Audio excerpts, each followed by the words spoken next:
5, the Supreme Court dealing a significant blow today to the NCAA. The justices unanimously ruled in favor of a group of college athletes who sued the NCAA for a violation of antitrust laws.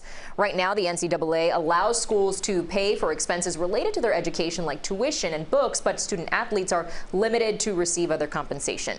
CBS 4 sports anchor Jim Barry joins us now with what the ruling means for college athletes going forward. Jim. Well, Lauren, it does not mean that college athletes will get paid to play right away, but today's ruling clearly puts the NCAA on notice. You cannot keep making billions of dollars without figuring out more ways to ease the financial burdens of some student athletes.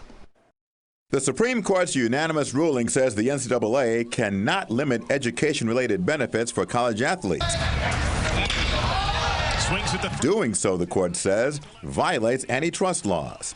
Justice Neil Gorsuch writes, put simply, this suit involves admitted price fixing in a market where the defendants exercise monopoly control. It is a watershed ruling.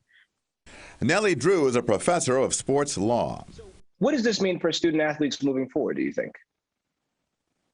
A very different landscape.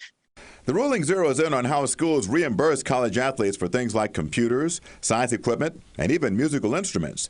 The NCAA says its rules were aimed at making sure college athletics remain amateur sports.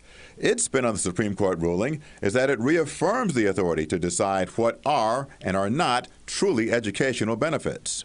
Top 10 team like Miami. The ruling does not specifically address the pay-to-play issue, but Justice Brett Kavanaugh seemed to open the door for a challenge, writing, it is highly questionable whether the NCAA and its member colleges can justify not paying student athletes a fair share of revenues on the circular theory that the defining characteristic of college sports is that colleges do not pay.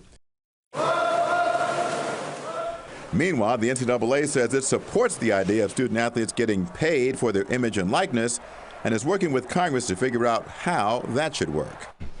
Now, several states, including Florida, have passed laws allowing players to get paid for their image and likeness. While some say relaxing rules to pay college athletes is a slippery slope that could be ripe for abuse, others insist it's a long overdue idea whose time has come. I'm Jim Barry, CBS 4 Sports.